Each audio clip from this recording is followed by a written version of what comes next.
एकपटक राजाका शत्रुहरूले उनको राज्यमा आक्रमण गरे। राजाले धेरै सङ्घर्ष गरे तर पराजित भए। शत्रुहरूले राज्य कब्जा गरे। उनीहरूले राजालाई पक्रन खोजे। त्यसैले राजा राजधानीबाट भाग्न बाध्य भए। शत्रुहरूले उनलाई पक्रन निकै प्रयास गरे। शत्रुहरूले राजालाई समात्नेलाई पुरस्कार दिने घोषणा गरे। केही लोभी मानिसहरू लोभिएर राजालाई खोज्न थाले। सुरक्षाको लागि राजा रूप बदलेर हिँडे।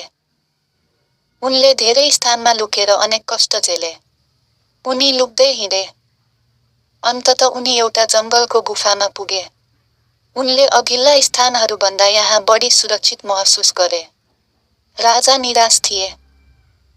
गुफामा बस्दा बस्दै उनी शत्रुहरूका सामु आत्मसमर्पण गर्ने विचार गर्दै थिए।